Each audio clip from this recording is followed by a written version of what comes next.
Cool Dad from the 80s. Good morning.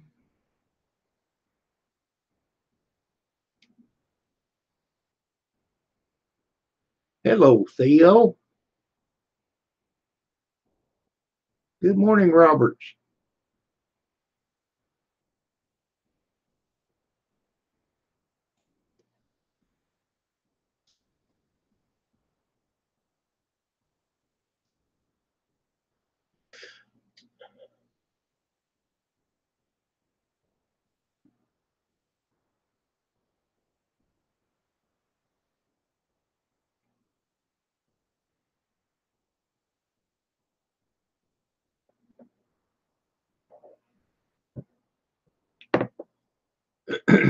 How are you, Theo?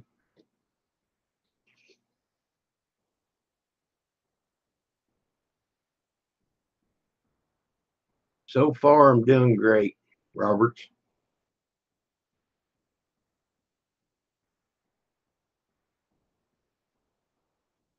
Well, hello, Greg. Good morning to you.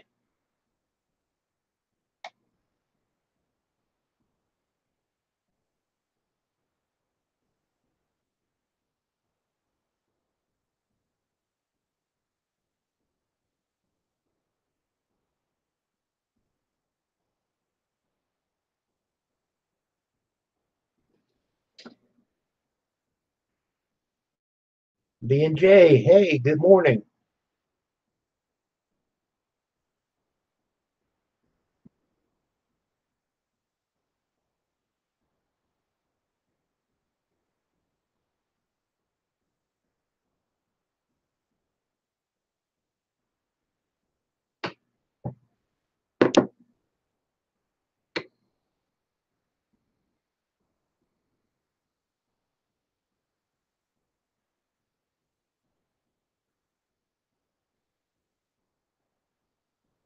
Okay, Theo. Have a good day at work. At least you're working, correct?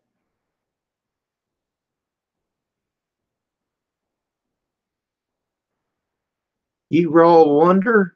Good morning.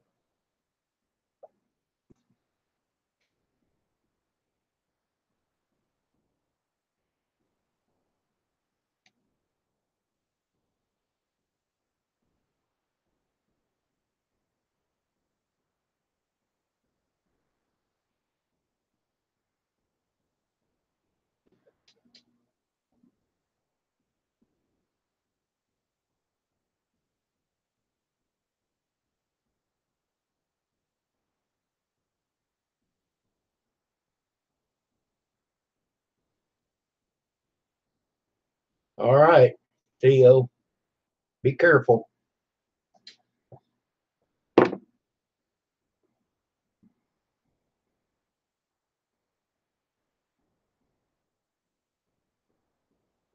Oh no, no, I didn't, B&J.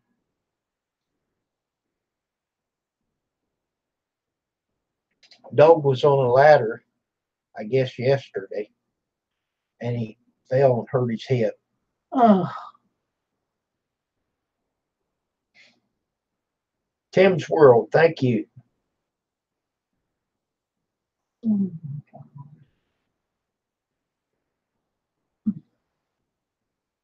That's when you need surgery on. Probably.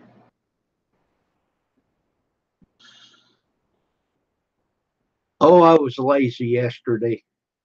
I talked to Dog yesterday a little bit. I did a little bit of support, watched different videos and stuff. Uh, I'm going to go vote.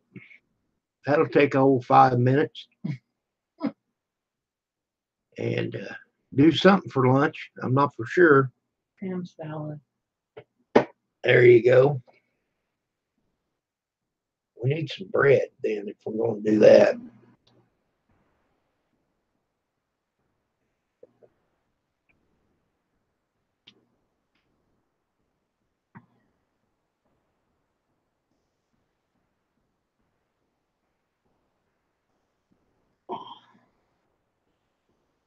Well, it sounds like dog hurt his hip. That wow. He was working on his ceiling fan, I know, but I don't know if that's when he fell off the ladder. Do you know the particulars on it, B and J? Oh, okay, yeah. Did the ladder break?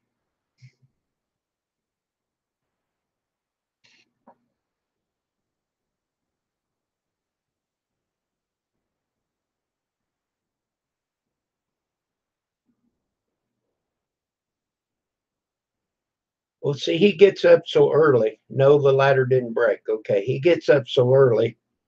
He's already in here live streaming, and I just get on long enough to say good morning and watch for a little bit. Roberts, like I said, I'm going to go vote, and we're going to have ham salad. We don't have any bread.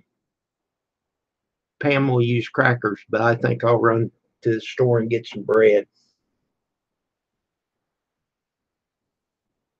Oh my.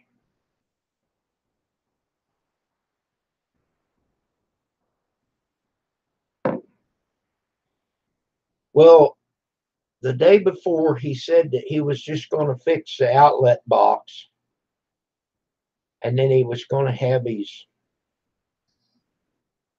grandson, I think, put the ceiling fan up, actually, because he said he wasn't strong enough to hold it into the socket. And it is tough, even for me. I haven't hung one for quite a while, but yeah, you gotta be careful.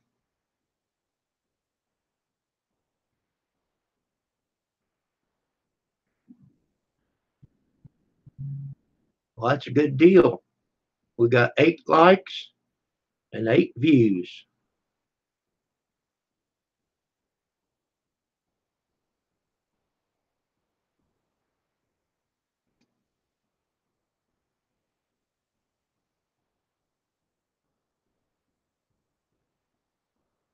Okay. Well, I knew it had something to do with the fan.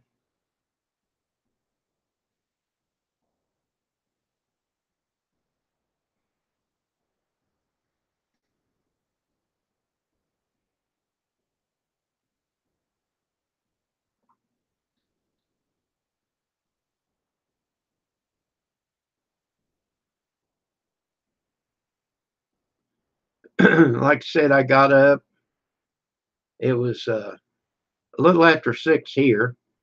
Made coffee, got my pills, took the dog out, and come in here and turned it on. I said good morning to him, and I watched the chat for a little bit and listened to him, of course. And finally got Pam up, and we went and got in the hot tub, had coffee there. When I got back in here, I had missed him by 12 seconds.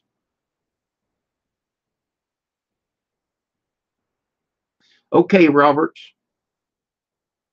thank you for coming through. I appreciate it. I really do, because without you guys, there wouldn't be a live stream.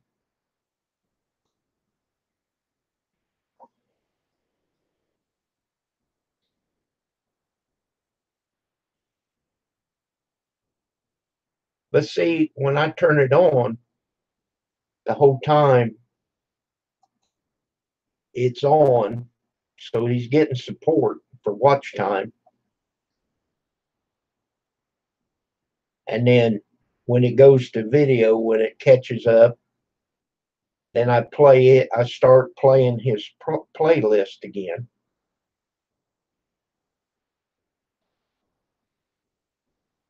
And each day they start a new one. I just start a new one.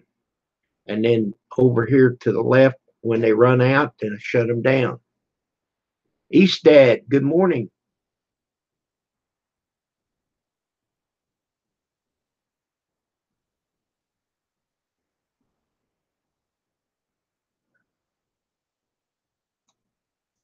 3,219 buses. Wow. And he loves Friday the 13th. Cool.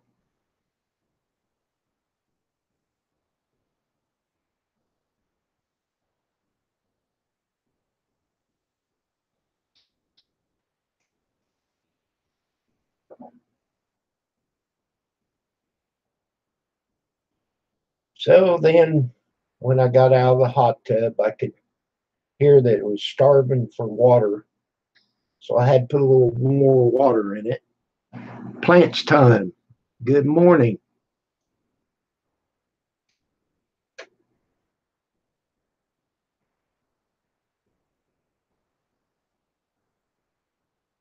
$818 buses.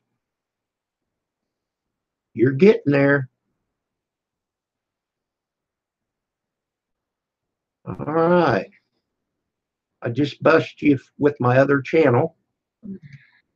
That knocked you up to 819.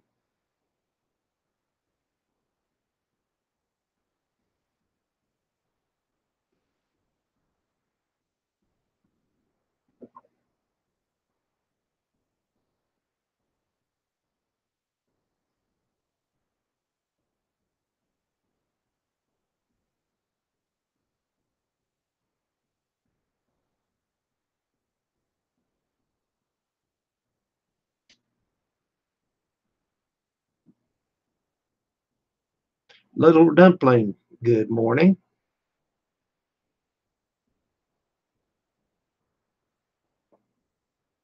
We've got 10 viewers, no, 11 viewers now on a rainy Tuesday morning here.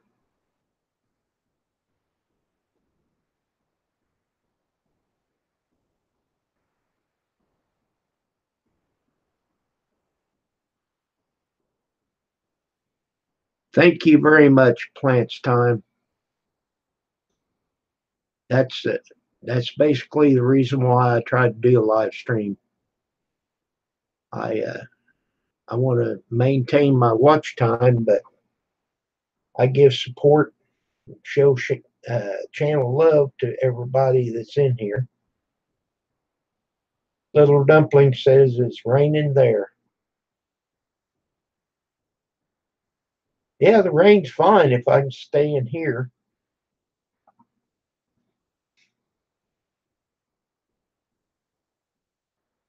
It wasn't raining early, er, early when we got in the hot tub.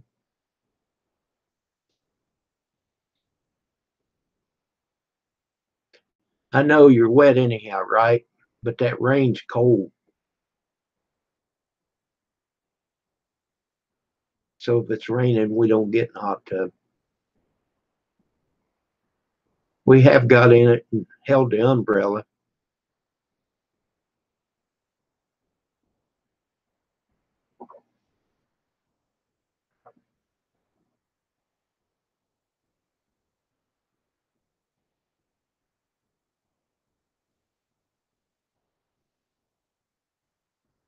Where are you going, Ben J?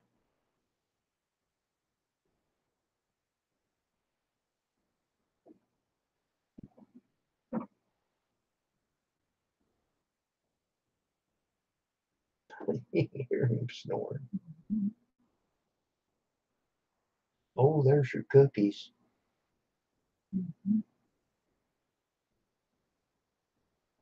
Are they different flavors or just food coloring? Probably different. Probably strawberry and vanilla. Oh, you're moving. Where are you moving to? I thought maybe he was going hunting.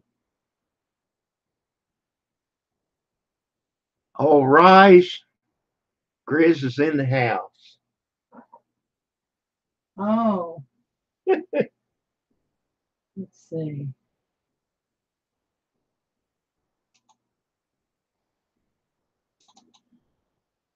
Grizz, Pam's got you something. Turn your speaker up. I did.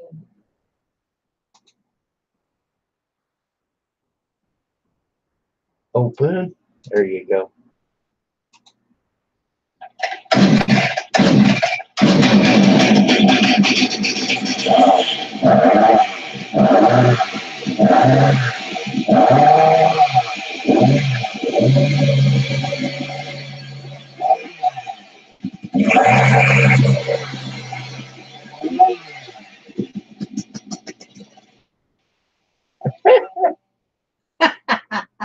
She played that just for you, Grizz.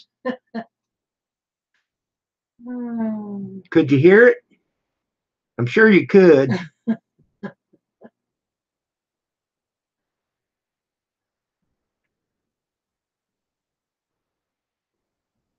It was a chainsaw, Theo.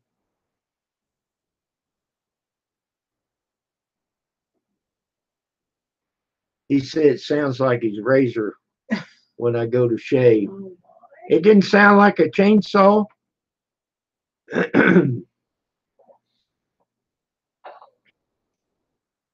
She said she wanted to play a chainsaw for Grizz. So I found her.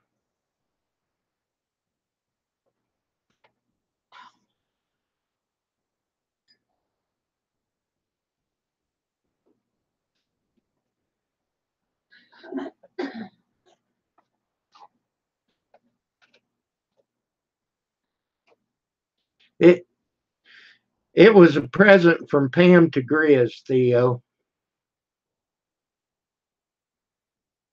That's all. I should have warned everybody, turn your sound down. That's it. I won't play it no more.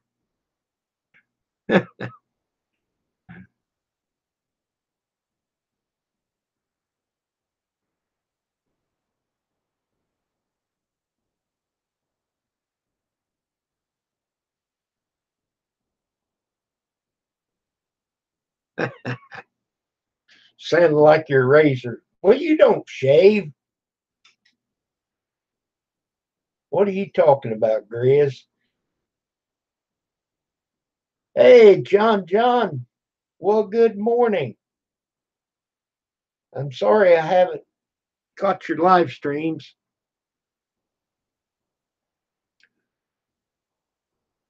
I'm sorry I haven't been on here enough for you to come on here.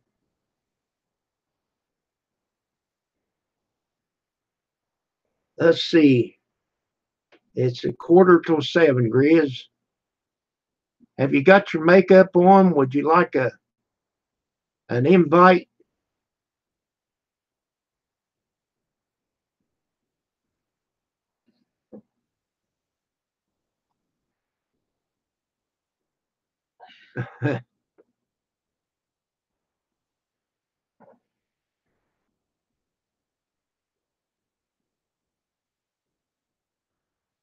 I don't shave. I just take scissors to it once in a while.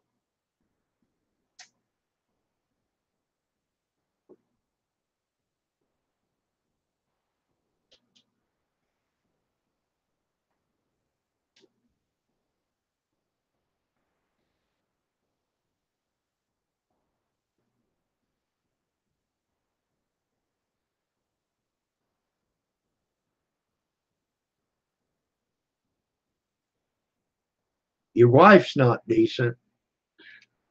Well, tell her to get some clothes on. Nah, she don't have to.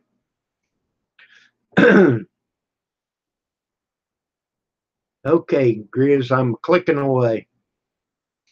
I'm going to send it to your email like we did yesterday.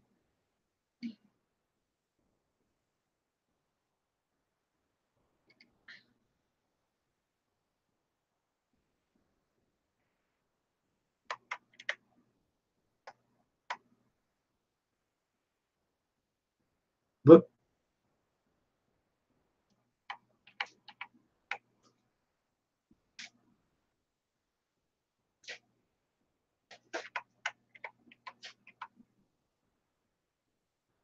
there it is. I'm gaining. I haven't sent it yet.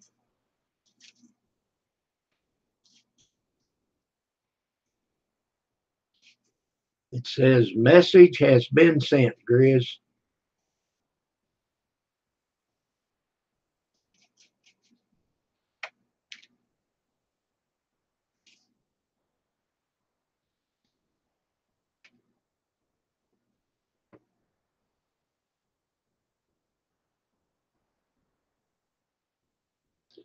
Oh no. Oh no, John John.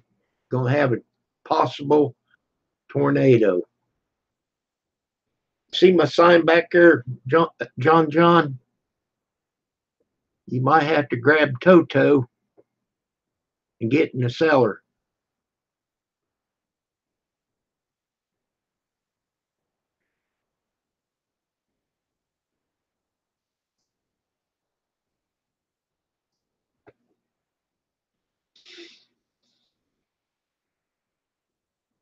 Yeah, Wizard of Oz. See that in the back? See the two signs in the back of me?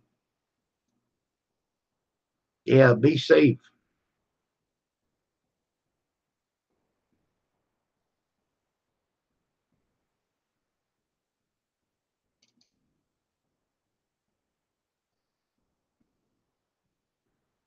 Thank you, little dumpling, for recognizing me. That's great. Morning, Kim. Hey, good morning, Grizz. Let's see if my mic works better. I don't want the mic in front of the speaker there. Is that okay? Is sound doing okay now? Yep. Okay. Put my mic on the floor so it doesn't pick up the speakers. So you thought that chainsaw was okay? Yeah, that sounded like a Gillette razor to me. It's as close to the blade or your money back. And that's why I don't shave. Oh, my.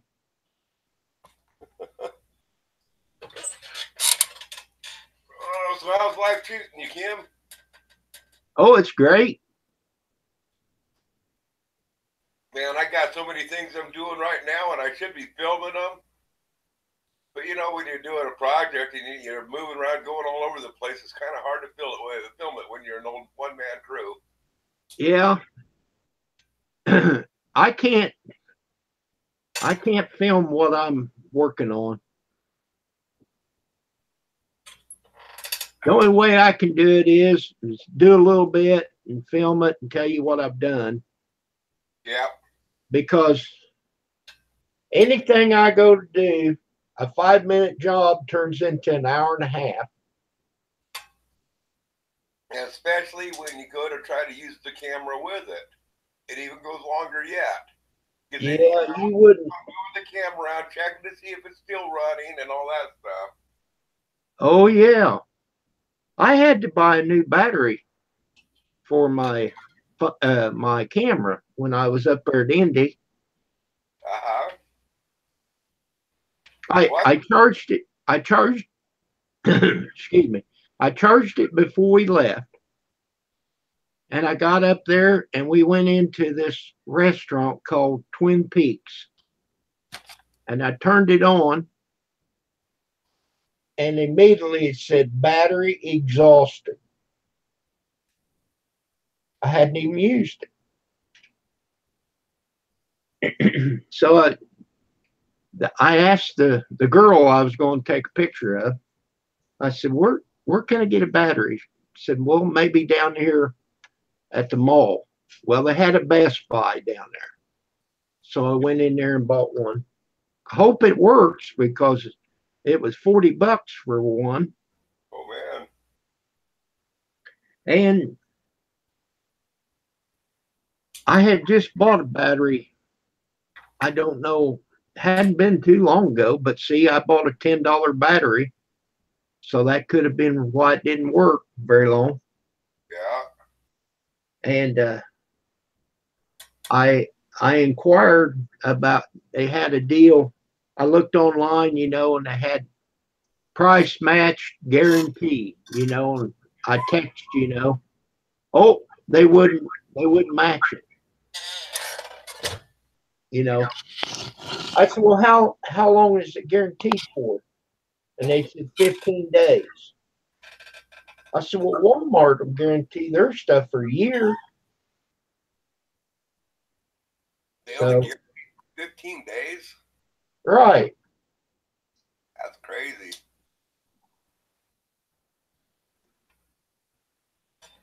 I know Who knows? the battery on my next book, I know it didn't last no time at all. I hate that thing.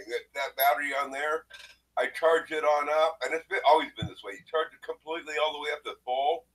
You turn the whole unit completely off, and you set it down, and you come back to turn it back on the next day, and the battery's dead again.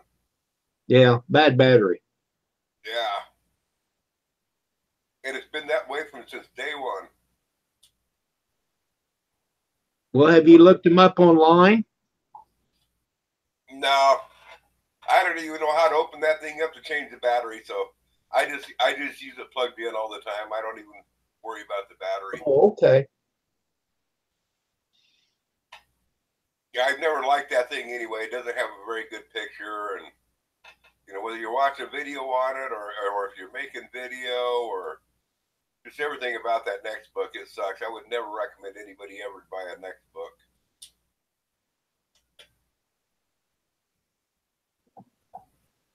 Well, I took the laptop up there with me, and it lagged terrible. And it don't have enough processor to do any more to it. I bought more RAM for it. For the price of the RAM, I should have put it toward a new laptop, but I figured, well, it'd be good enough for. But that's before I knew anything about live streaming. Yeah. Well, that's something I got to get here one of these days. Alvin said he's going to buy me one for me helping out in his house, and if he does, no big great. If he don't, no big deal. I'm not worried about it. But it sure would be nice for me to have a laptop so I could do all my editing out in my shop, because my wife and daughter, when they get to visiting and stuff, trying to listen to videos that I got to cut out different parts and different stuff. It's hard when you got all the distractions around you. Right. Can you use your headphones? Yeah, it don't help me.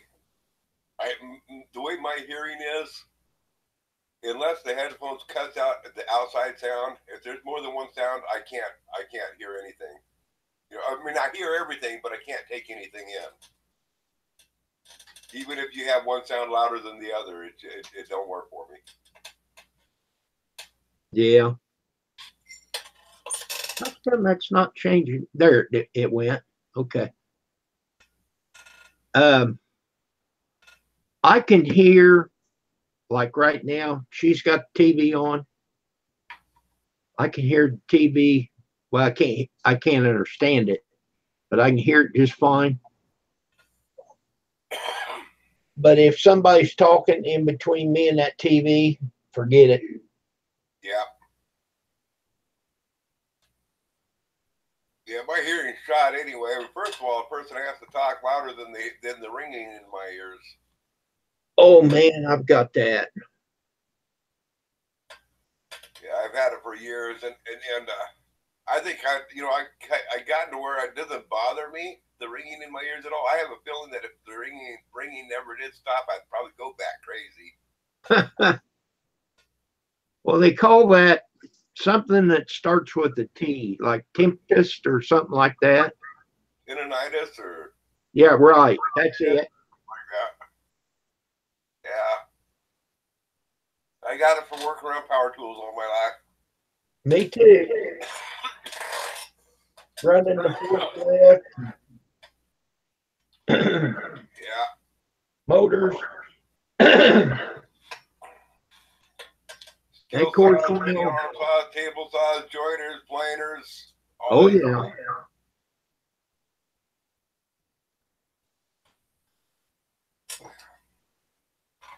Yeah, we make fun of people that would put their sound protection on. Yeah, right. Yeah. I used to make fun of people for that. Now it's like, you know what? That's actually a pretty smart move. You know what used to bug me though at work? It wasn't the sound protection. It was the kids that go on in there with their Walkman radios and stuff, and they put the earphones on. You know, they'd be listening to their music while they're working, and you try to holler at them to get their attention. They wouldn't answer. That used to irritate the hell out of me at work. I got to the point where I carried myself some side cutters, you know, with me when I was at work. And if somebody was wearing those suckers, I'd go up behind them and cut that cable on their so they couldn't use that headphone anymore.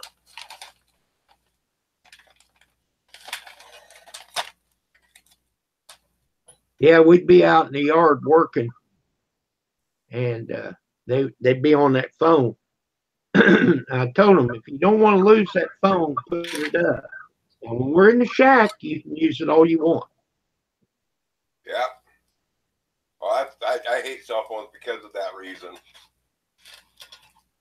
Well, I was always the impression I want to know what that motor's doing. You know, I want to hear it. Yes. And if somebody needs your attention, you got to be able to hear them too. Exactly. You got your YouTube on? Pardon? We're getting an echo.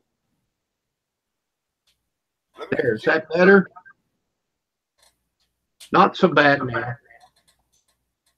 Still there. Is there an echo now? Test, test, test. Yep.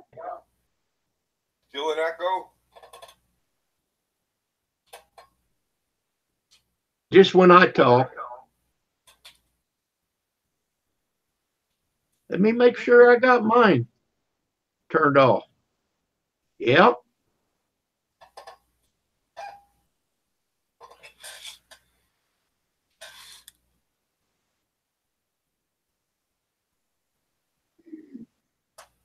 Well, it might be if you maybe your speakers are maybe your mic's too close to the speaker.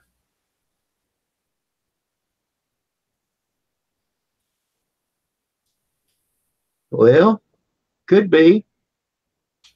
There, that's better. No, still there. Maybe if I turn it down a little bit. Now, can you hear an echo? I'm not hearing any echo on my end. Well, it only echoes when I talk.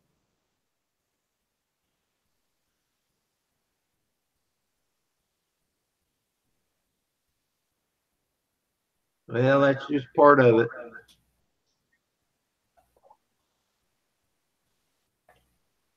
Yeah, we got a primary for the governor here in the big state of Illinois.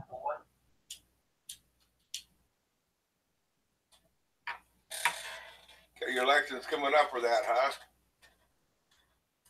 Yeah. Yeah, today's just your primary. Well, vote none of the above.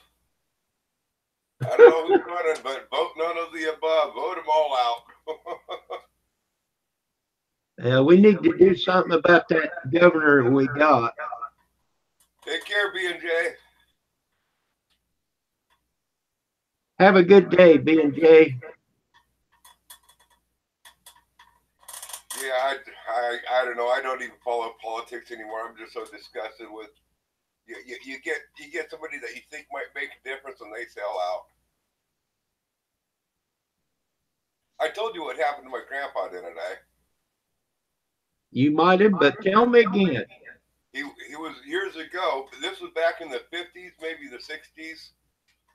He was on the city council down in Lakeport, California, and there was a guy that approached my grandpa, and my grandpa was out there to do his job as what the community wanted, you know, as a city councilman. And this guy approached him and said, "You know what?" He says, "I got this really good deal you can invest in. You know, it's going to take off. It's the power companies, and if you invest in this deal, man, it's going to you'll make 100 times the money on yours or more. You know, on your investment." My grandpa told me, he says, "Well, I don't have the money to invest." And the guy says, well, he says, don't worry about that. We got people that will back you. You don't have to worry about paying it back or nothing. We got people that will back you, guaranteeing that you make that money. So my grandpa went for it, and he invested in this deal. Well, about a month or so later, it started coming on out that they wanted to do some deal with the power company downtown. You know, with the new towers, they want to take out a building and put in the transformer stuff. Nobody wanted. It was like a park. Going in a park, they would eliminate a park and put it in this park. No, the town wanted to keep the park. Well, that's what that money that he invested for was to go into that. And so now he's stuck between a rock and a hard spot. You know, you either vote for his money that he borrowed for this investment, and vote against the will of the people. You know, in other words, they bought him on out. He says that's when he says he resigned from city councilman at that point. He says I can't do this. I'm not smart enough to play their game. They'll buy you out every time, and they'll bankrupt you if you don't go along. So he resigned, so he's okay. Well, he ended up going bankrupt over it too. Oh my. Yeah, it bankrupted him, but he says he was done. He couldn't do it because he couldn't see them blindsided him the way they would, you know. And that was the first time that he got blindsided that way in different ways. But there's powers on out there. There's people on out there that know how us simple people work, and they know how to blindside us with our ignorance.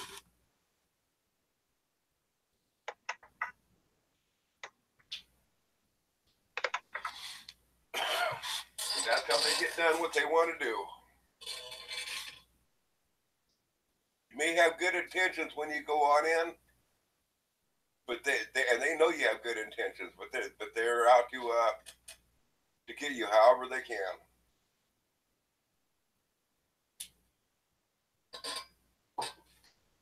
Yeah, this one guy that's running, I don't know. He's one of them rich politicians, so. But we need to get rid of the governor we have. Yeah, the way I see it is if the person's voting for the lesser of two evils, you're still voting for evil. Oh, I imagine.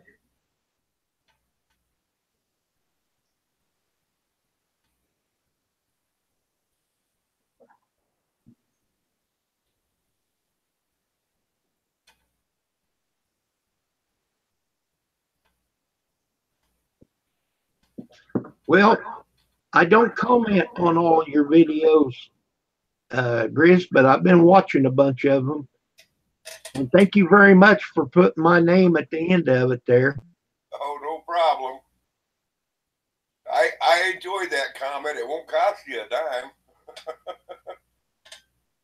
Yeah, that's what I tell everybody. The buses are free here. It won't cost you a dime to take them downtown. Yeah. Christopher, hello. Oh, I was starting to use the Stanley Brothers, some of their music on some of my videos, and I just found out they are copyrighted. I only got one copyright claim on them, you know, but no big deal. But the rest of their songs, they're not doing it. But I got to take those videos on down because they are copyrighted. The songs of theirs that I put on. All of them? Yeah, every single one of them are copyrighted. Even the Mountain Dew song. Now I haven't been called out on it, you know, so I'm not being hurt by it. But I want to take it down, and JD's making me recording me another song of the Mountain Dew song for me, and that's my favorite one.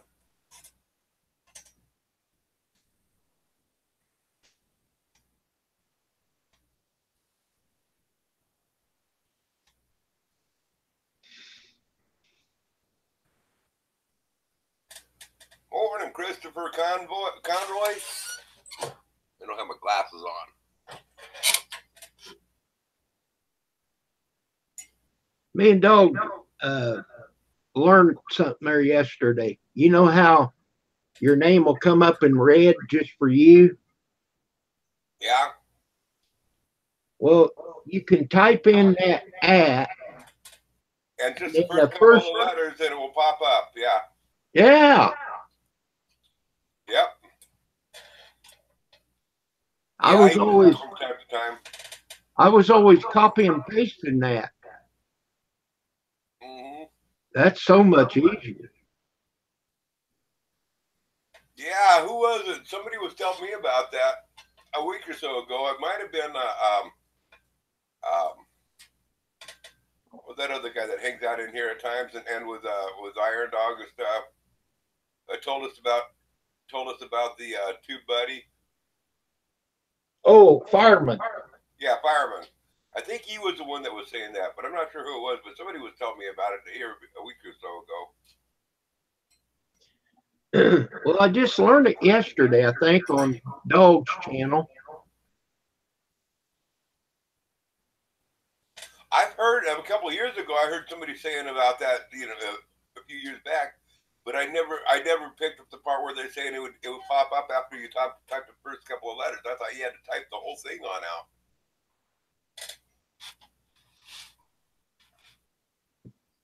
Well, whoever it was on here, they said it was a new feature. That could be. Maybe it is a new feature. Maybe it was. Maybe it didn't pop out that way. I know that doing the atom and putting the name behind after it. I do know that that's always made it to pop on out. But like, if you put, let me try this here. If I do the copy without the atom, now tell me if this pops out your name. It doesn't have the. Is that in red? Yes. Yeah, so as long as you put the name on out there exactly as it appears, you don't need the ASM. The ASM is just a suggestion for the search of the name as you type in a few letters. Okay. Let's see. Yeah, you got to have the ad. Yeah, for the letter suggestion, for the name suggestion. Right.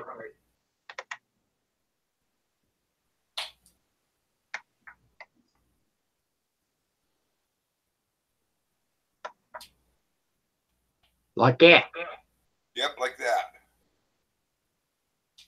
I'll be right back. I got to grab me another cup of coffee. Well, put you some mount water in it. Oh, of course.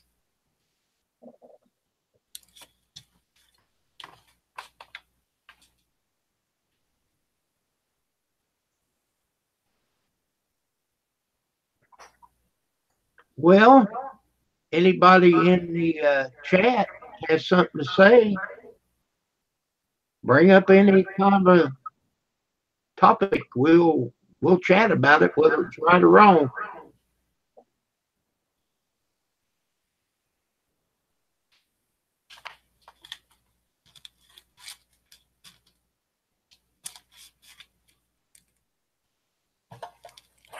So when's your next ducky video going to be? Well, Allie's supposed to be sending me some tugboats and pink ducks. Pink Sophia ducky. Fashion. Hello. Good morning, Sophia. Sophia. Okay.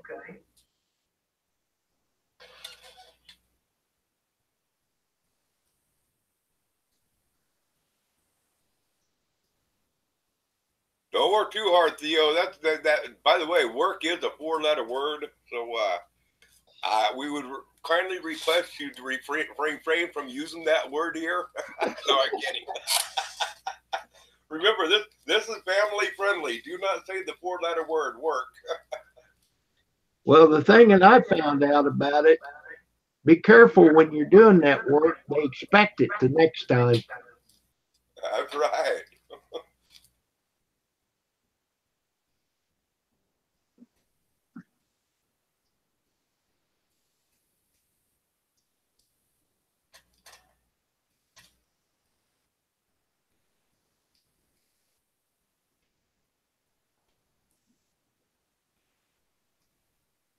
You know, there was one good thing about work, you know, all those years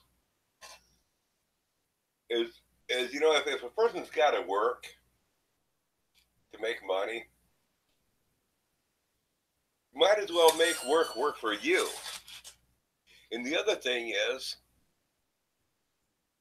if you also got to do the dirty deed every day of, you know, like take a number 2, you might as well get paid for it. So if you combine the two together, hey, you got a job to do and you get paid for it, and how much better can you get than that? Yeah.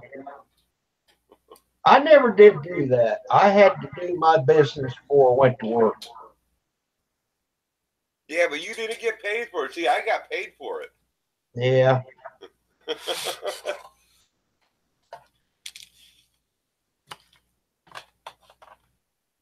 Welcome back, John.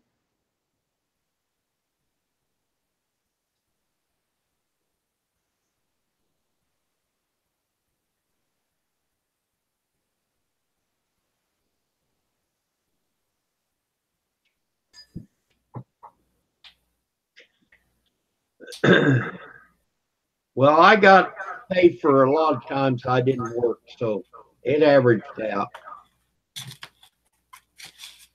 Hey, Kim. Yeah. Did you hear about the fundraiser they were doing for the handicap? No. They were selling toothbrushes. You know, the handicapped people, they'd go in and get toothbrushes, and then they'd sell them and bring the money, you know, to fund the do the funding for the handicap. And this one hair lip, he goes on in, and he says, I want 100 toothbrushes. He said, okay, but he said, I don't think you can sell 100 toothbrushes. Oh, yep, give me 100 toothbrushes. I can sell them.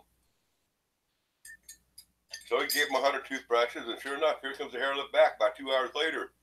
He's, here's the money. I want another 100 toothbrushes.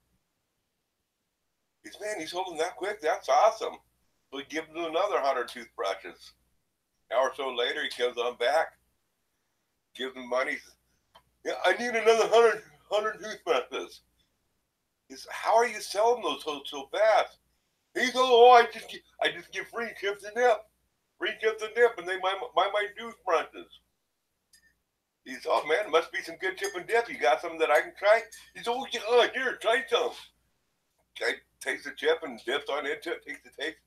He says, oh, man, he says, that tastes like shit. It is. You want to buy a toothbrush?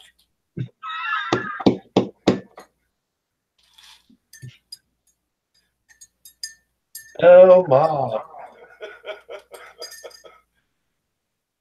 I heard that yesterday, man. I about started rolling over.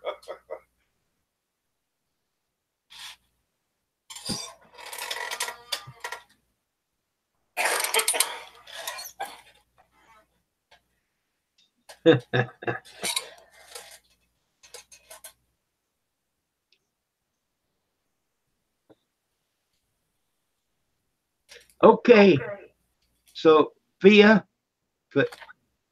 I know I'm saying it wrong, but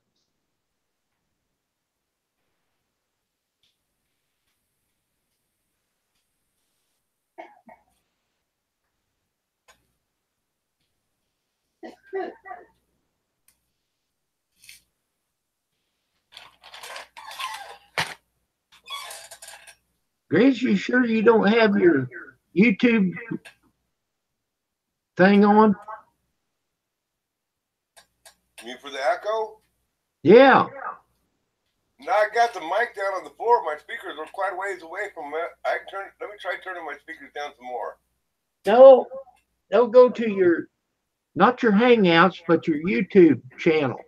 Oh, no, it's completely closed out. That page ain't even open. All I have open is the pop-out chat and the Google Hangouts. Yeah, but if that is turned on, it'll still feedback, even though you got it got the thing closed out. The pages, if it was minimized, it would still be on, but I closed the whole page down.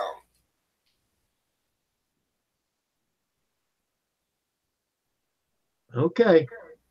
Yeah, I clicked that little red X box on the live on the videos, you know.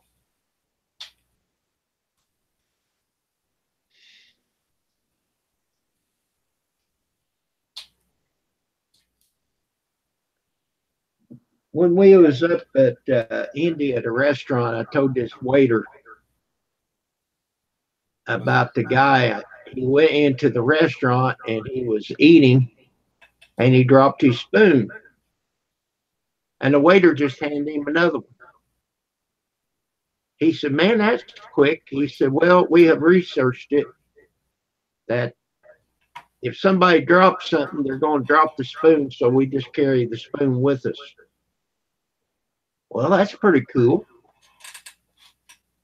So he was watching the waiter walk around. He said, "Hey, buddy, come here."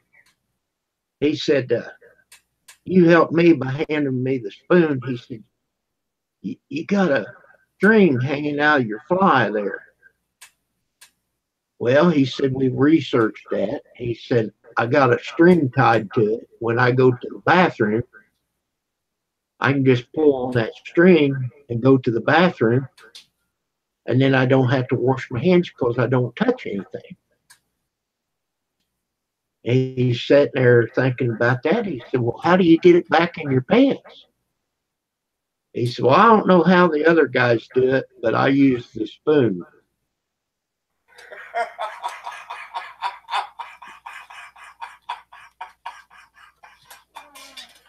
Oh man, that's terrible.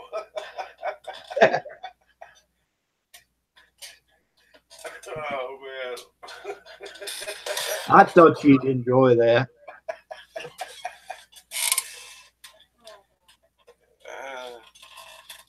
That's a good one. Little Dumpling says, "Oh no." Can you just visualize that? And see, I kept it real clean.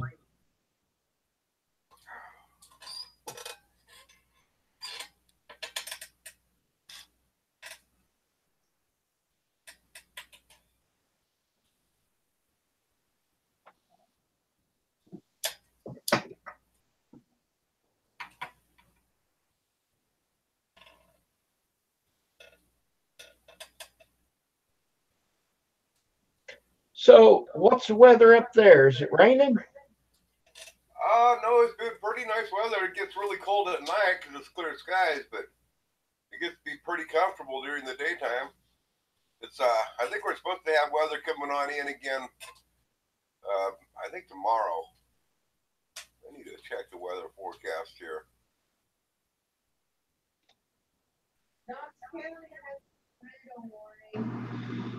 Them boys over there need it.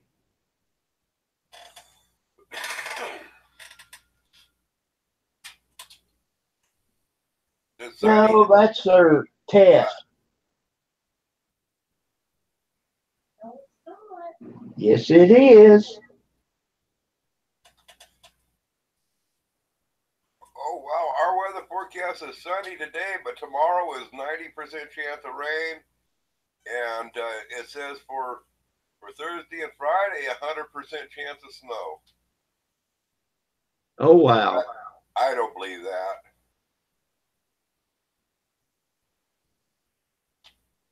You know, I mean, when tomorrow gets here, they'll change that to rain. Well, Rain. we've always made the comment. This is Lawrence County. If you don't like the weather, wait 30 minutes. It'll change. Yep. This is the only community you run the heater in the morning and the air conditioning in the afternoon.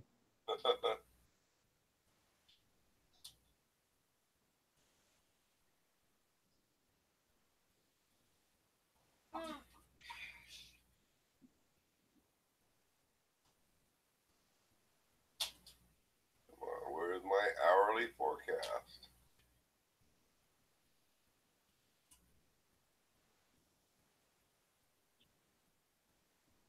Little Dumpling's got a picture of a kitty cat on her thing. You better hide that from Grizz. Here, kitty, kitty, kitty.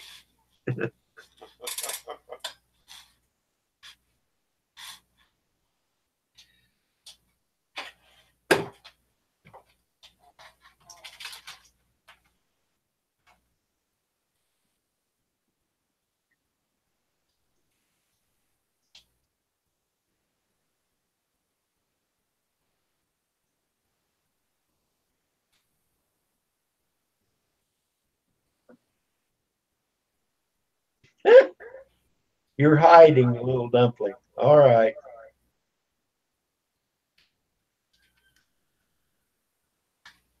Yeah, tomorrow night it's supposed to start raining.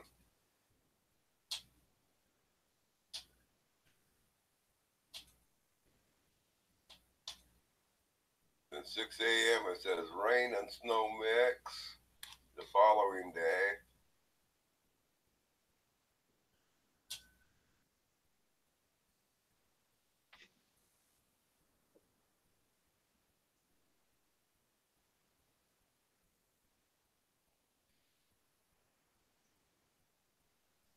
Yeah, looks like it's going to be some nice days to work out my shop in the next few days. Well, tomorrow, the next day is going to be days that I'm going to tinker out in the shop. It looks like.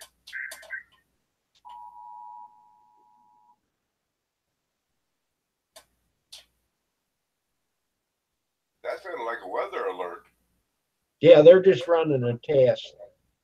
They've Oh, been talking about it all day yesterday.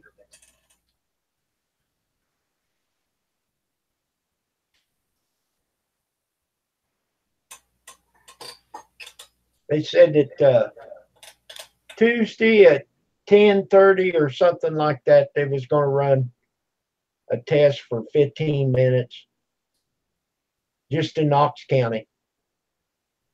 yeah.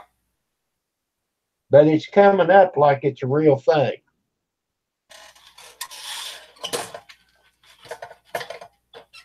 And they said that cell phones would go crazy. Mine hadn't yet. Of course, you know, we're 10 mile away, so but that was on the TV.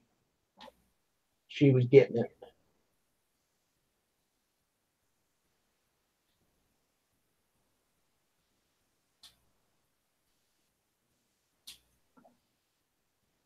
Says until 10:30. So that's it started at 10:15, which is their time. They're an hour ahead of us.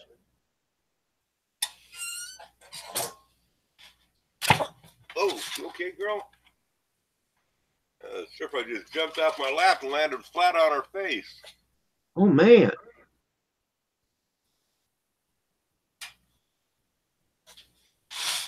Yeah, she's okay. She's telling me she wants to go potty.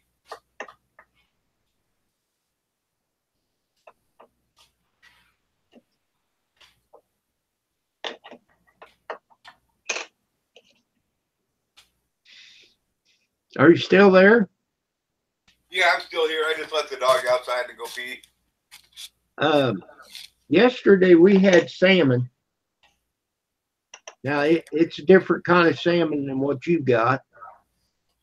And she was giving Kate some salmon. I said, Gris said that's not good for a dog. So it might be a different kind of salmon. Yeah, I would do some Google checking on it. I know that the salmon out here, or actually any fish, actually, from what I understand, you're not supposed to give to the dogs. It might have to. It might be fine if it's cooked. I'm not sure. I mean, I'd have to do some Googling on it, find all the ins and outs, but we just don't let her have any.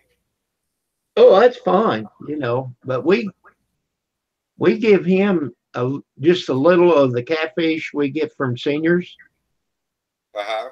and it don't seem to bother him. Well, here's my take on it. Dogs up in Alaska thrive on that stuff. They live on it. You know, so I mean, it's, you know, I don't think it's necessarily all bad. I think that the first time or two that they eat it, they might get sick from it or whatever. But after that, it's good for them. You know what I mean? But to me, Yeah. it's just not worth gambling for me. You know, because you know these dogs here are have been so domesticated away from the wild. Dogs in the wild they eat fish, but they've been so domesticated that I don't think their stomachs can handle it like the wild dogs and stuff can.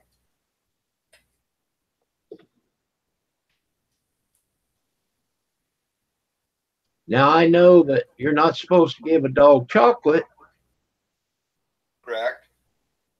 and Rick gives his dog them chocolate chip cookies like they're crazy. Don't seem to kill him, Scooby Doo. Well, well, it's the chocolate can make them sick, and in small amounts, it's not that big of a deal. But they don't pass it through their system or something. It gets in their blood, and if they, over time they can build up too much of it, and eventually it will get his dog. If he keeps on continuing doing it, eventually it will harm his dog. If you just give him straight chocolate bars and stuff, that's what's really bad. But if it's in like a chocolate chip cookie, Yeah, they don't have much chocolate in them. mm-hmm. But in time they get enough build up in them because the dog can't pass the chocolate through. Okay. So it just builds up in their system. Now, my wife's saying that you can give them white chocolate. Now, I don't know anything about that. But the real chocolate you can't. Dark chocolate is good. Yeah, the deers are really pleasant to watch, little dumpling. Oh man, that's what I really enjoy about Maniac Grammy's channel. She's quite out showing all the deer that she's got out in her yard. Oh yeah. Makes me hungry for venison.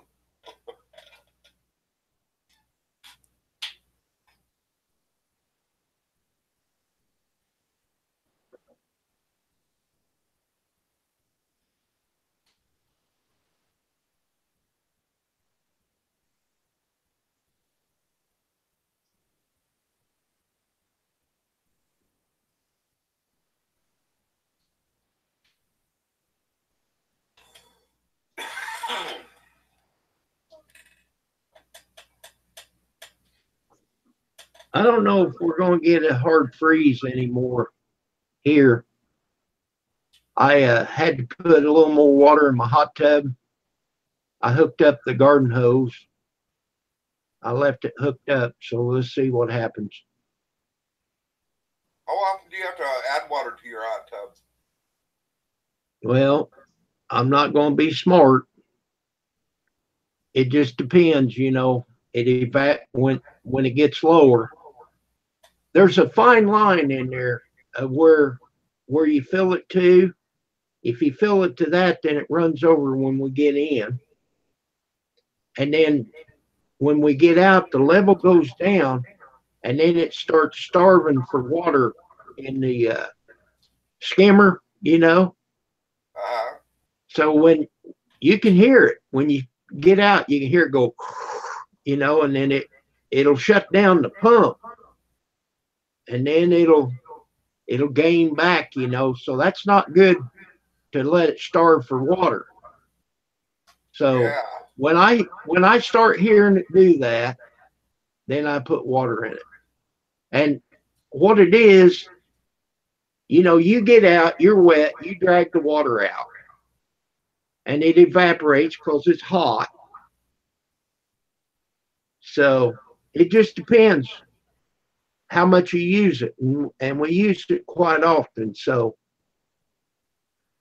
Hey, I'm just I kind of don't know, wondering. about once a month, maybe. Go I'm just ahead. wondering on that. I wonder if you just had a 5 gallon bucket or something like that there. So when you was getting in, you could dip out like 5 gallons. If that would make a difference, and then dump the 5 gallons back in when you're getting out. Oh, yeah, I And see your that way point. you're maintaining your chlorine balance and all the different stuff on that. You're not adding water that you got to treat more with. And I don't know. I don't know if that's a good suggestion or not. I don't have no experience with these things. Well, I think he'd have to dip out more than 5 gallons.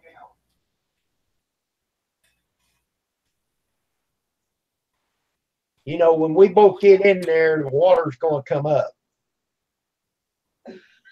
And it, like to raise it 2 or 3 inches, takes a while using a garden hose.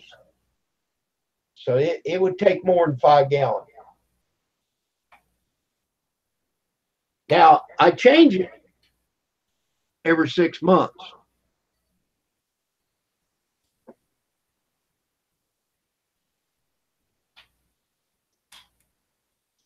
Still there?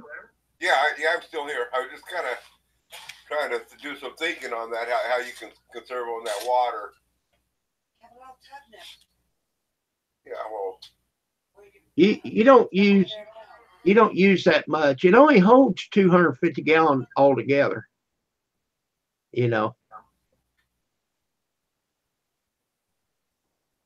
well, how And many the gallons? only How many gallons difference is there between the high and low? I don't know. Like this morning, I put the hose in it. It took it took about 5 or 10 minutes to fill it up where I wanted it.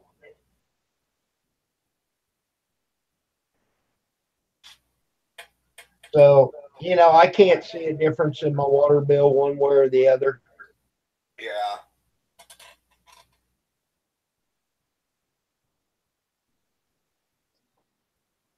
Well, if you know where that fine line is, where you got to maintain it at, you know, I mean, where it works for you getting in and out of, that's all that really matters. Well, like I said, there's a fill line, but you don't want to fill it to there because then it'll run over when we both get in it. But you got to keep it just above that skimmer or it'll suck for water and then the pump will shut down because it's not getting the water because it's in the system, and then it'll shut off, and of course the water will come back. Then the pump will kick back on. Yeah. And that little recirculating pump's about a $200 pump. So I've already replaced it once. So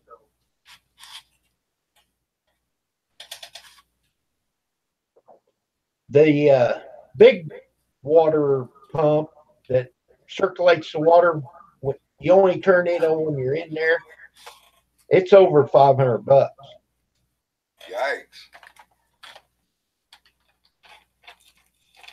But if you play, you got to pay the fiddler.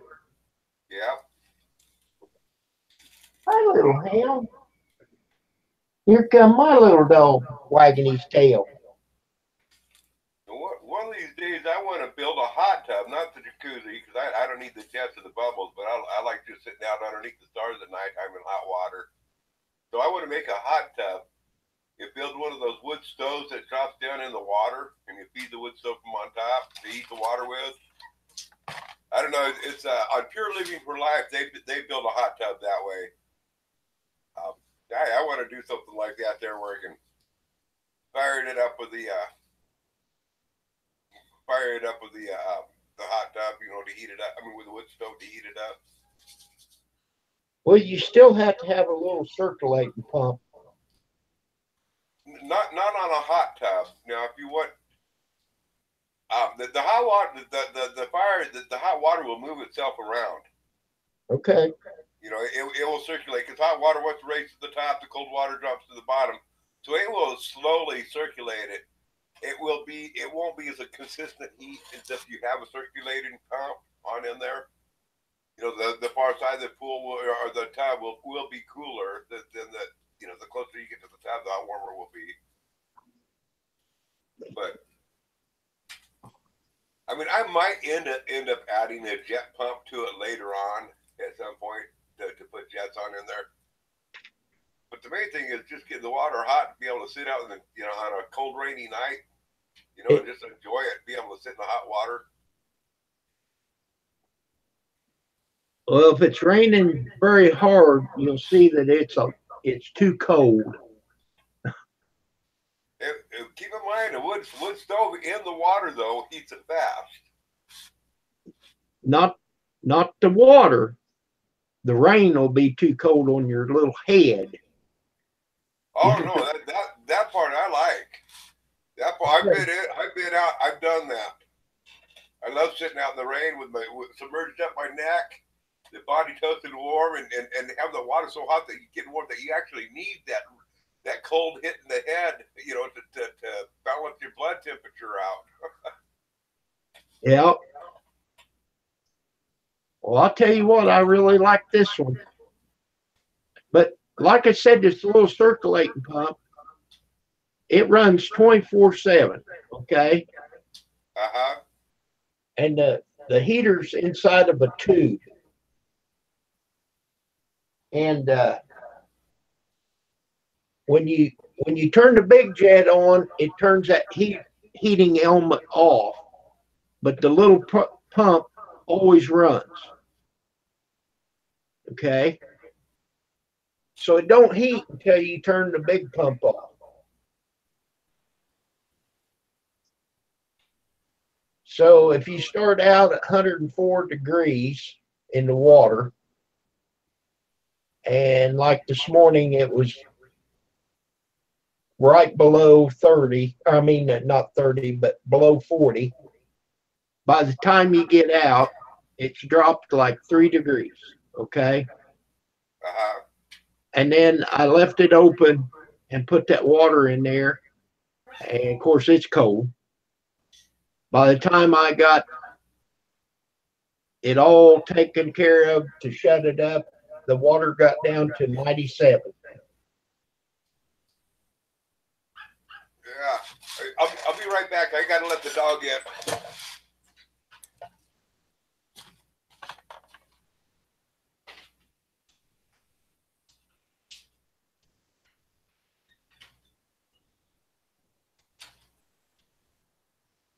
He says it's cold out there. Yeah. I'll just take it. Let me look and see what the temperature is out there. I'll be right back.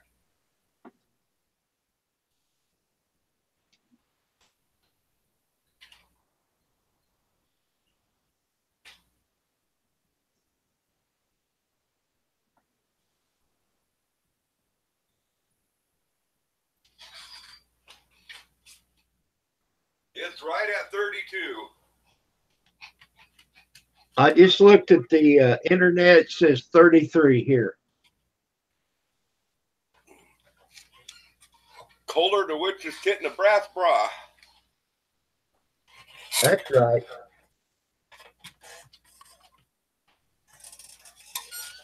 You want to get warmed up on Grandpa's lap? Come here. And probably 90 in your house. Close to it's about 80.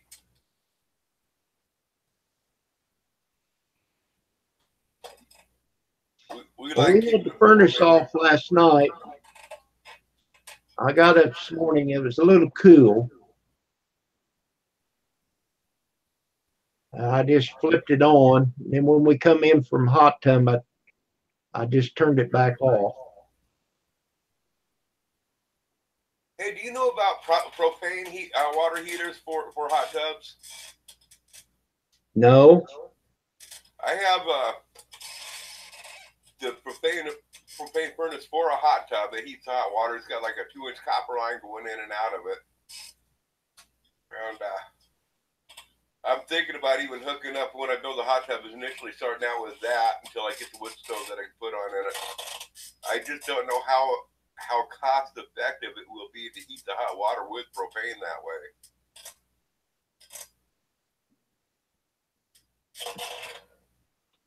Well, it wouldn't take long to heat it. You wouldn't have to run it around the clock. Of course, in the wintertime, you're going to have to keep it above 32, of course. Yep. Now that is one deal around here is water is not a problem. So I can drain that sucker every day too. That way I wouldn't have to monitor the pH balance and all that stuff in the water. Okay. Now this heating element that's in ours, they claim that it'll heat 1 degree per hour.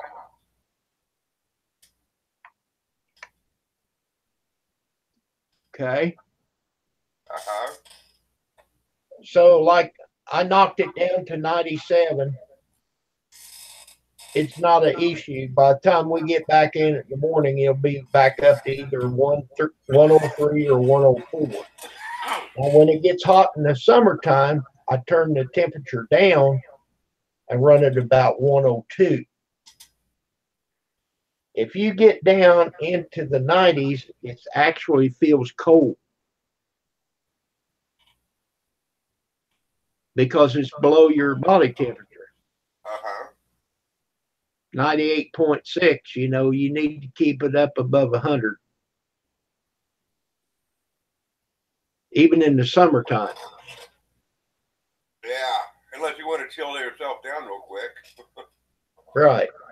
Now, Now, swimming pools, what do they keep the temperature of a heated swimming pool? well, it's lower than that. You know, a lot of people don't heat their swimming pools. Right, depending where their location is at. It shortens their swimming season and stuff. I know my folks had a swimming pool, and it wasn't heated. And this was down in Redding, California. In Redding, California, it gets hot. You know, I mean, I've seen 118, 120 degree weather there. But they didn't.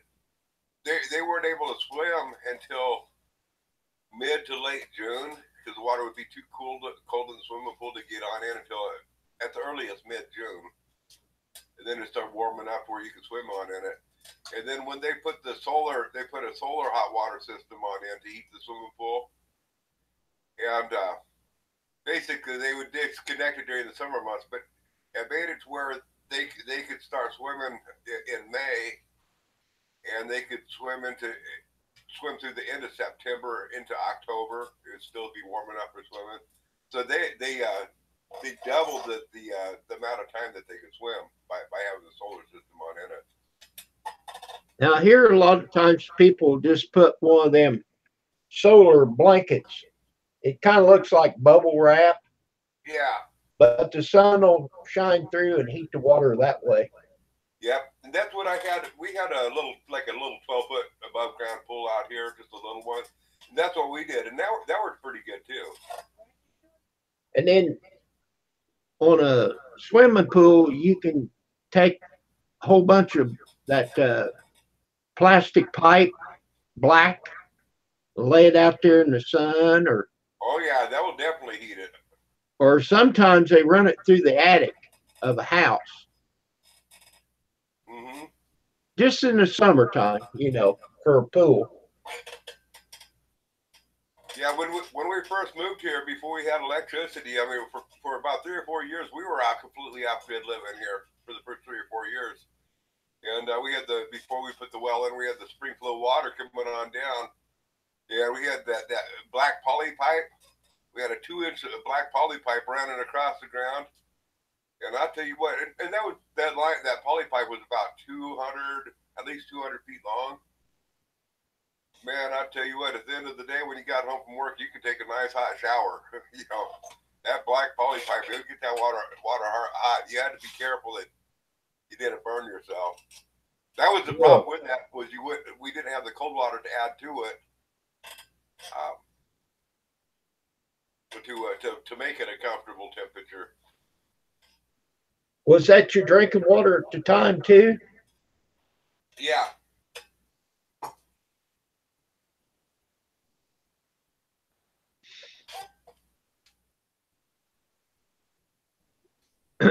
Our electric bill don't run that much, so it's hard to,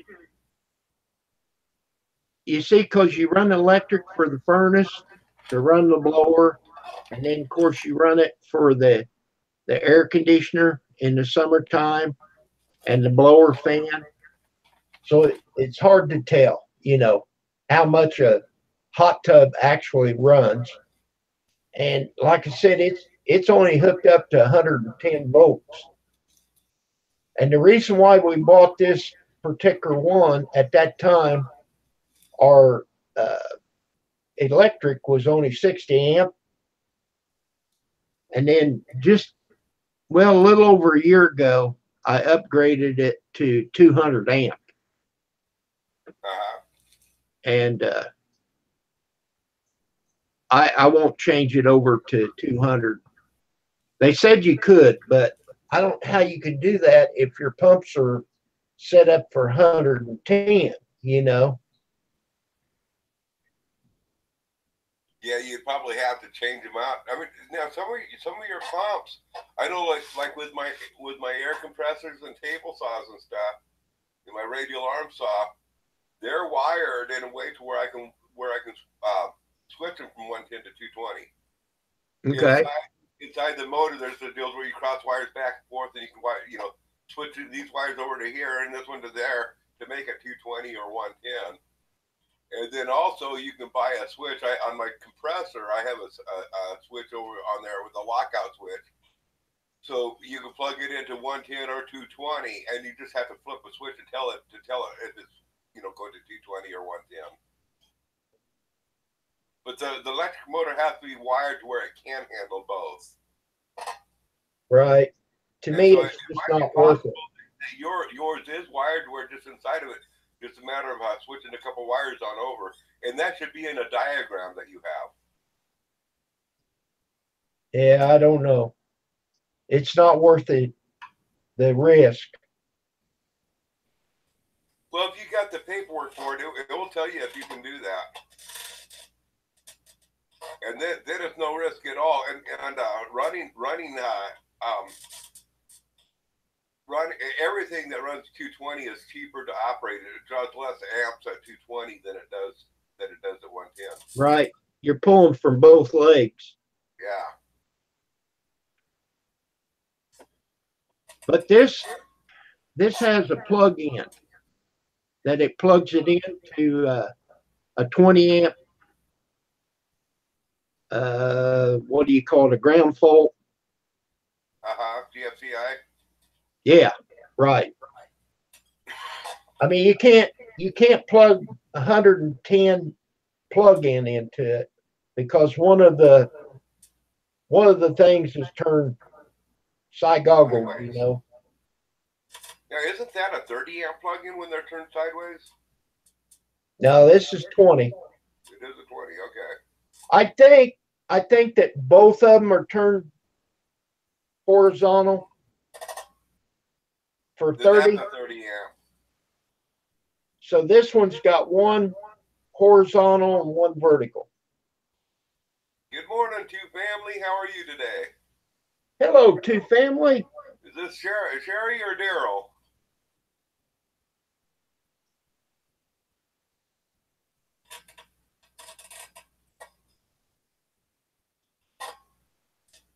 Two Family, welcome to our live stream. Always say ours because I'm just hosting this one. Hello, Daryl. Hey, Daryl, have you reviewed any of my videos yet? Yeah, that's me, Daryl. It's Grizz. Have you reviewed any of my videos yet to tell me what you think? Are they too long? I need somebody just to tell me how I can get it better.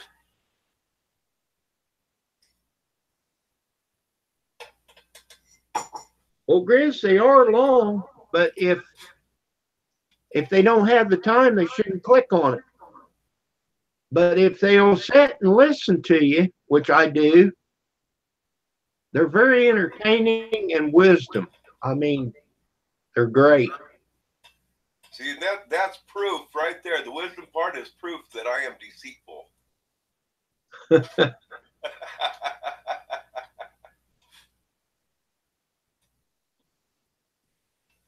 Okay, cool. You know what, Daryl? I can probably call you tomorrow or the next day. I'm going to be pretty busy today. It's going to be nice weather. But tomorrow and the next day, it's supposed to be rain, so I'll be pretty much inside in the shop or something. So, Daryl, I'm not sure if I got your phone number. Maybe you can send your phone number to me on the About page, and I can send you my phone number too. I don't mind giving you my phone number on here, Daryl. It's 541-360-9334.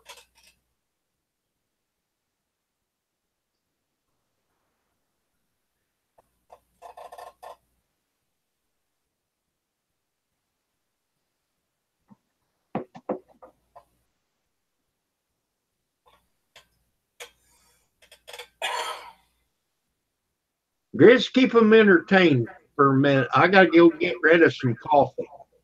Okay, I'll do my best at it. I did learn something new on this Windows Movie Maker, Daryl. That it's not the greatest deal, but I did learn how to fade music a little bit, but it doesn't do real good at it.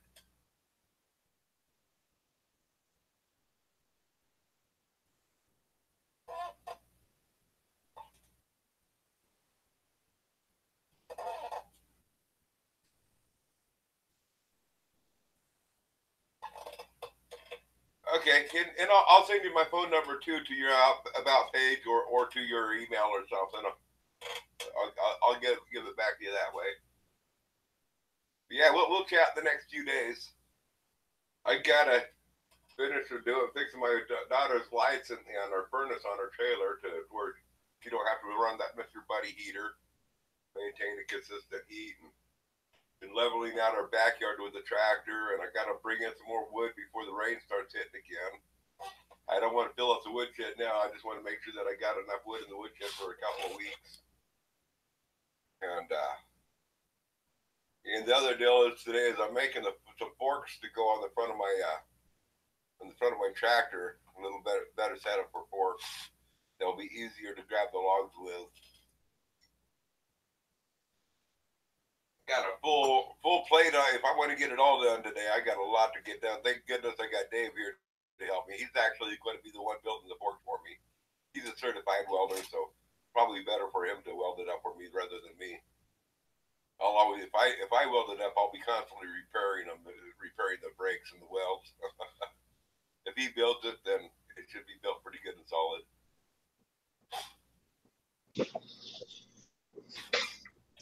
Back again. Welcome back, Kim. I just threw a chunk of wood on the fire.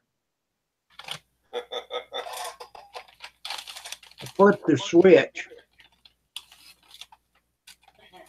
I've got stock in the gas company.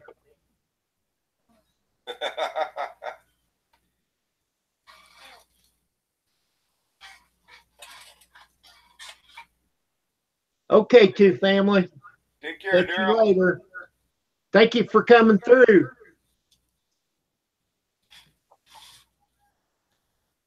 I've got one of these furnaces, Grizz. It's 98% efficient.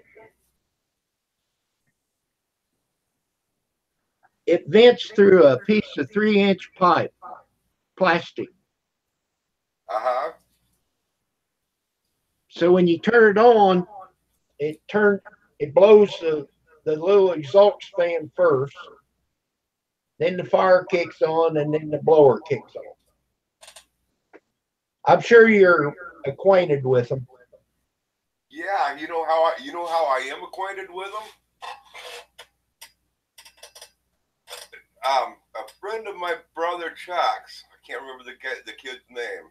I call him a kid. He's a couple years older than me, but he was a kid back in the 70s when I knew him.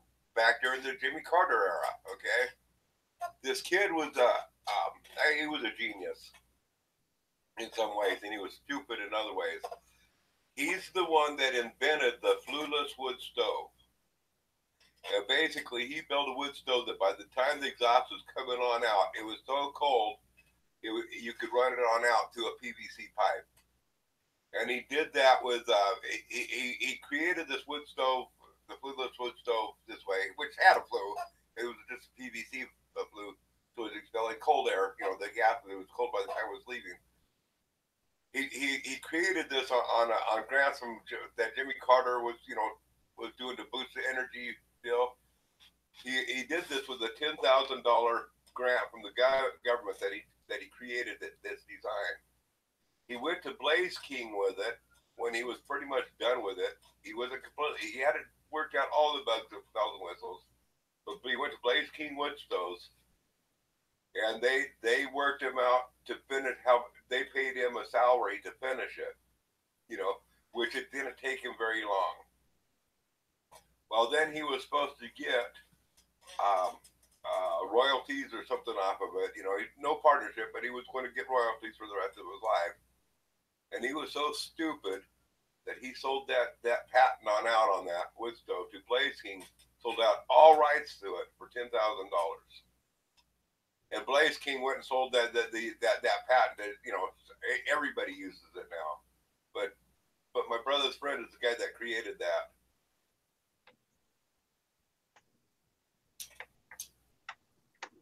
Wow.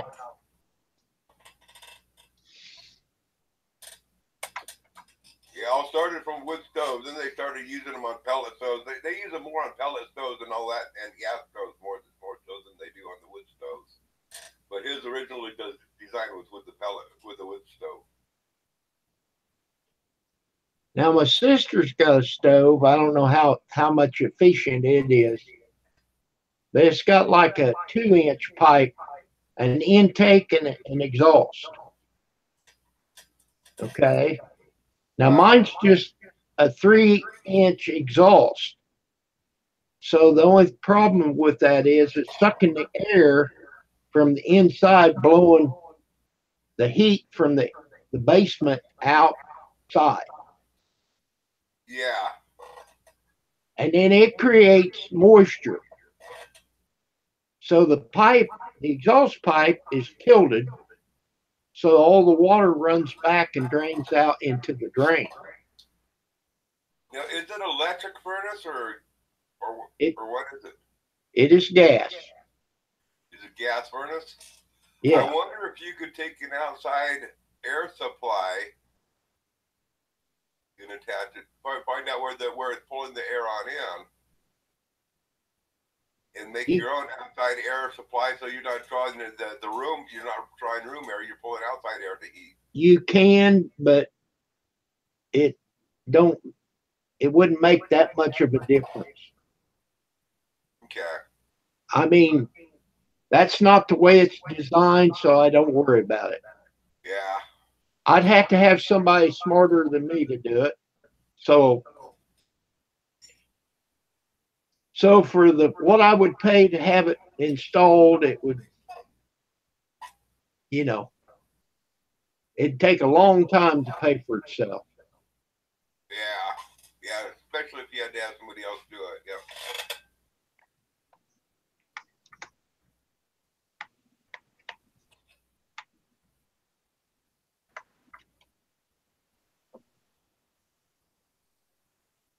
Autumn is from England. Good morning, Autumn McDonald. I think that's how you pronounce his name, I'm pretty sure.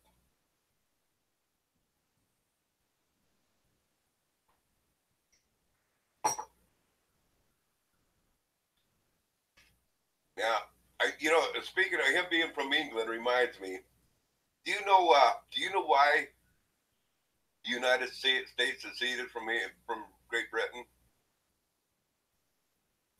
No. Because of taxation without representation. Now, with that in mind, think about this here. Don't you think it'd be cheaper, considering where we've gone with politics? Don't you think it'd been cheaper to have taxation without the representation? I don't know.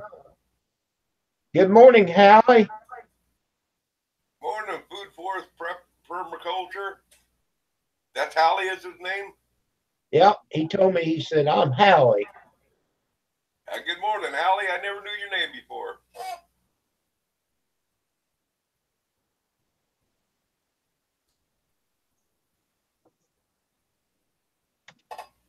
Boy, that made a big difference in here, Grizz, already. Brought the heat right up, huh? It got down to about 66. That's too cold for me indoors. During the wintertime, if it drops below 75 in here, it's cold. We run at about 68. If I get it any higher than that, she's hot. She turns all the fans on. So it's just easier. Just turn the furnace off if you're that hot. Yeah. And then in 5 minutes, I'm freezing to death, she says. I like it a little cooler. I'm hot natured. I can't handle 80 degrees. My God. Good morning, Dan. Yeah, kitty bacon it is for breakfast. So, it's like 32, 33 out here, I said. If I was to do something outside, I could have a short sleeve shirt like this and put one flannel shirt on, and I'm good to go. Unless the wind's blowing. If the wind gets blowing, that's a whole different ballgame. I agree with Autumn. I like my bedroom to be cold. I don't like heat in my bedroom. But I want my lounging area, I want it toasty warm. But yeah, it's my I could go outside with shorts and all that stuff. Where in cold weather. My biggest problem is if my back gets cold, then it starts hurting. And my back gets cold really easy.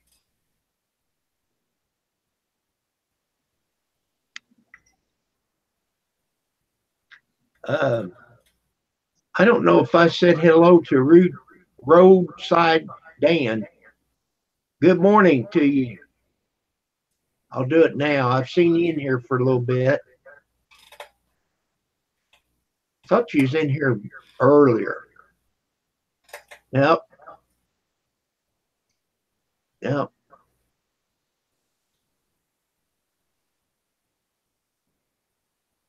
Man, I sure wish I had a camera on this computer. I'd put a picture on here, show you where stir fry's sitting on my lap. Just all curled up and nice and content here.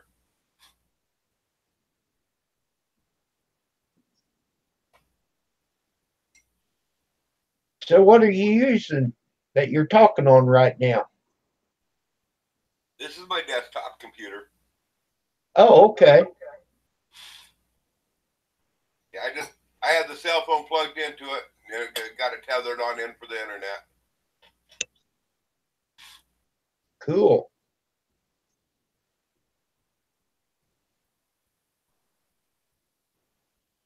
Green juice is ready.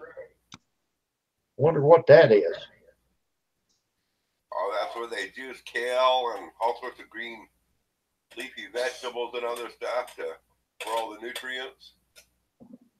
There's different recipes for green juice. I like black juice.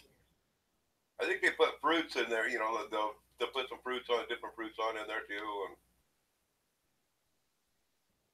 I like black juice, coffee. Coffee, huh? I like my coffee, but I love V8 too. Oh, I like V8. Yeah. Especially when I got the garden, making fresh V8 out of the garden. Oh, I bet that'd be good. Oh man, it is. You know what comes out when you make your own V8 tomato juice, and you just run it through the juicer. It comes out thinner than what you get in the store. The V8 tomato juice that way. That's pretty thick stuff. The way they do that in the stores, they cook it down to get it that thick. And I do that too. We can tomato juice and stuff. And we do that when we're canning it. We cook it on down. But when we're having it fresh from the garden, we don't cook it down.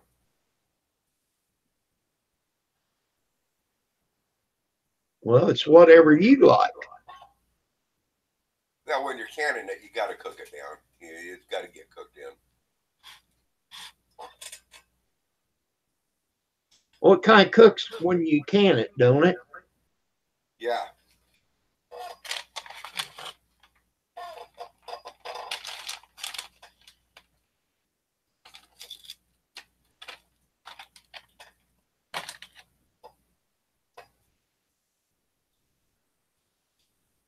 Now, Mom, she used to do the tomatoes. She didn't make juice. She would cut the tomatoes in half and blanch them and then can them. Uh-huh. And she'd put it in the chili in the wintertime or whenever, you know. Well, what we generally do now, and we learned this from Dale Calder, another YouTube channel. He's a great channel.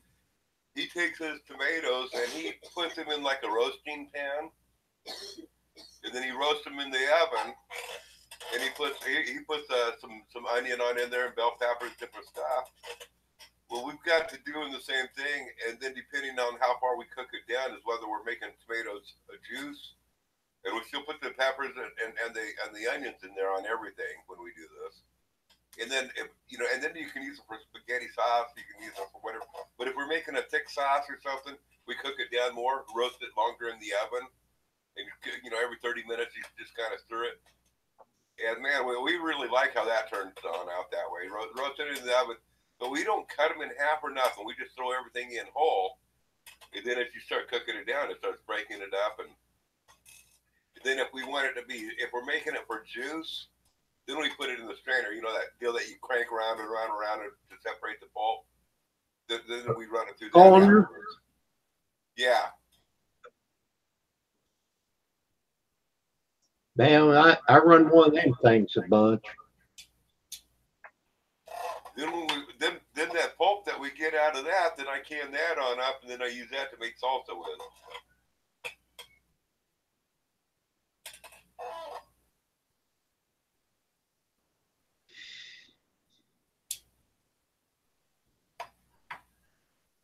This house, Chris, has no insulation in the sidewalls. And then when I bought it, it had 6 inches of chewed up fiberglass in the attic. And I took the rolls of insulation. I put 2 6 inches on top of that. But there's so many different woods and stuff. There's plaster and lath and plaster, on the inside. And the outside's got a board. And then it's got the asbestos siding and then the vinyl siding on top of that. Mm-hmm. So the biggest improvement that I made, I put them replacement windows in there. And that made everything tight. Yeah, over at a friend of mine's house, his house was built back in the at the turn of the century, the 1800s, into the beginning of the 1900s, and it was weird. He had me do a bunch of remodeling on his house while we worked together on it. His house is solid wood framed walls. I mean, it's all out of 1x. I mean, they just layered 1x, 1x, 1x, so it's like 4 inches thick of 1x walls, all solid. Like they have 1x's running lengthwise, and then you have some 1x. The next layer would be running up and down, and then the next layer would be running at an angle, at a 45-degree angle, and he just layered it, so it's all solid wood, and it's only 4 inches thick, but it's amazing how comfortable he can keep that house with that house being framed that way. It's kind of like a log cabin. Kind of, but it's all the wood is all layered together. All solid wood. And so, I think all those cracks in there in between each of the layers, in between each of the 1x's, I think that itself adds insulation rather than, because a log cabin is not that efficient, because wood actually loses quite a bit of heat through it. But I think with all those little tiny mini air pockets in between the 1x's creates an element of insulation. Well, that's what you have with the insulation, fiberglass, Yeah. air pocket. But my father, and you'll agree with me, he always said that you can get a house too tight. It Yes. won't heat proper. It needs to breathe. I think they're unhealthy if they get them too tight. And just like you say, you heat your house with wood and leave a window open. Yeah. A house needs to breathe. I mean, for a while there, they had us building the house so tight. You know, we'd have to build it. The house is so tight. If they changed it, we don't have to do this anymore. But they would build them so tight that they actually had to put vents in the windows because you couldn't hardly close the front doors. You know, Yeah. or when you'd open it to create a vacuum. You know, just I mean, they ended up having to put vents in the windows. So you know, and if you got to put vents in the windows, what's the purpose of it? Right. And that's when you'll get your moisture.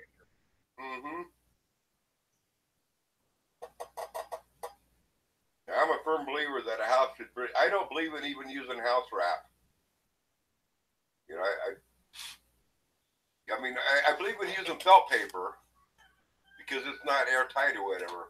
But I want something that, you know, because you got all the seams. I don't believe in, but you know, people, you see people with when they're using the house wrap and stuff, they take tape and they tape everything off. I don't think that's good. I mean, the house needs to be able to breathe.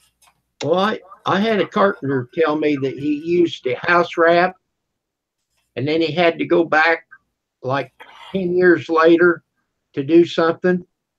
When he pulled that house wrap off, it was black underneath there.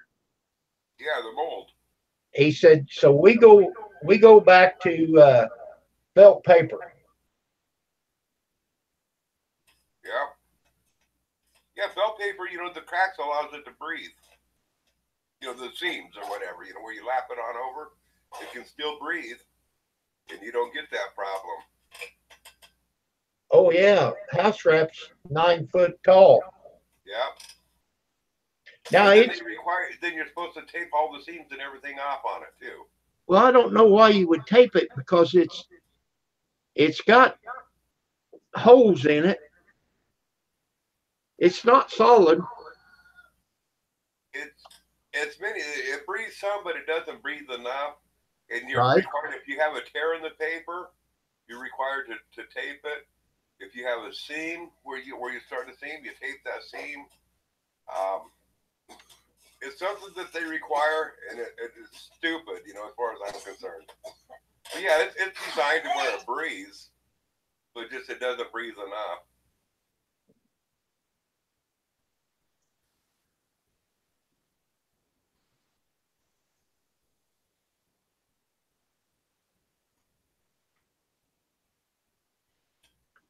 Now that carport that we put up out here, I had them to spray it. I don't heat it, but had them spray foam on the ceiling, the roof, Mm-hmm. and it Yeah, works. It don't drip. yeah, so you don't get that condensation. I get it on the sides.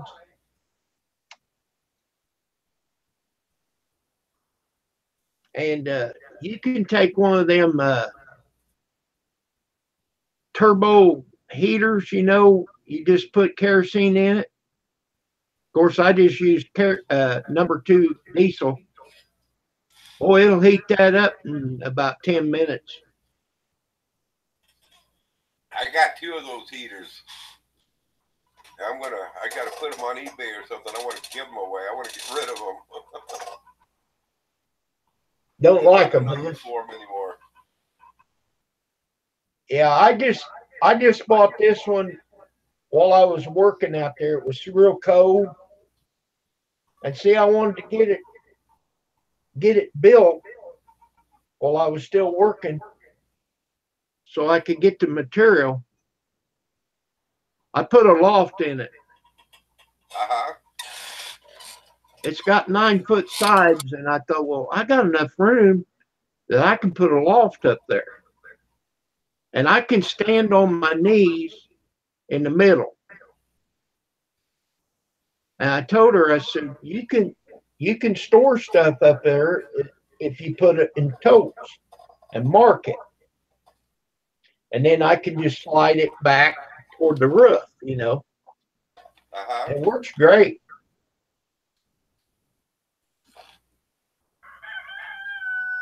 And I cut stair risers. I made the steps 12 inches tall, like a ladder, and just 6 inches out, just right for 2 to 6. That's the steps. So, Cool. so the stair risers are backwards, you know. Right. Yeah, you got a 6-inch tread and a 12-inch rise instead of a 12-inch tread and a 6-inch rise. Right. That way it don't come out into the parking. Yeah.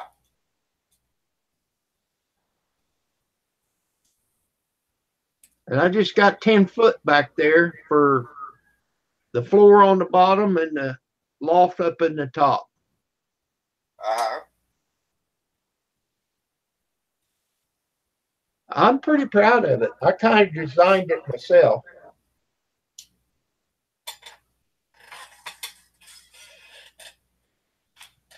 Yeah, I got one of those metal carports like what you're talking about here that was given to me. It's been assembled before. It was a used one.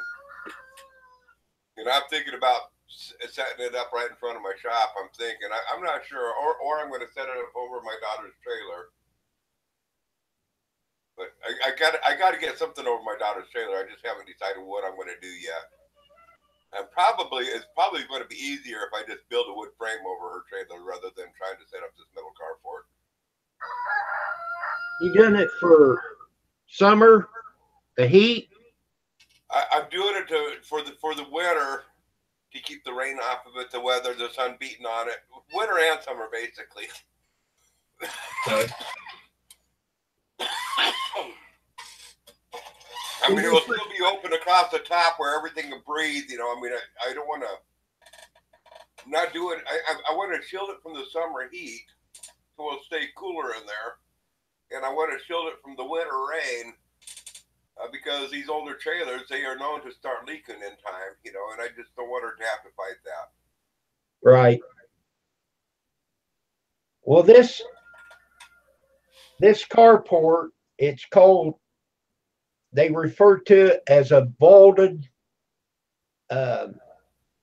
garage because the only way you can get into it is through the garage. So I have an opener. So if the power goes off, you can't get in there.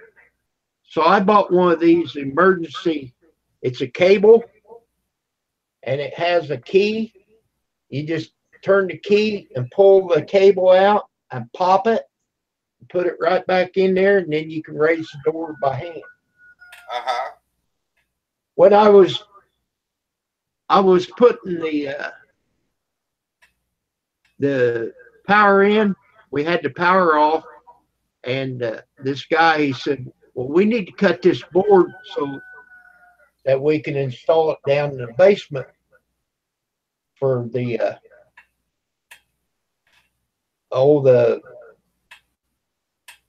the box, you know, the breaker box.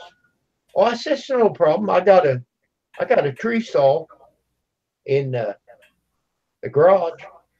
He said, well, how are you going to get in the garage? You don't have no electric. I said, let me show you. Oh, he said, that's cool. Yeah.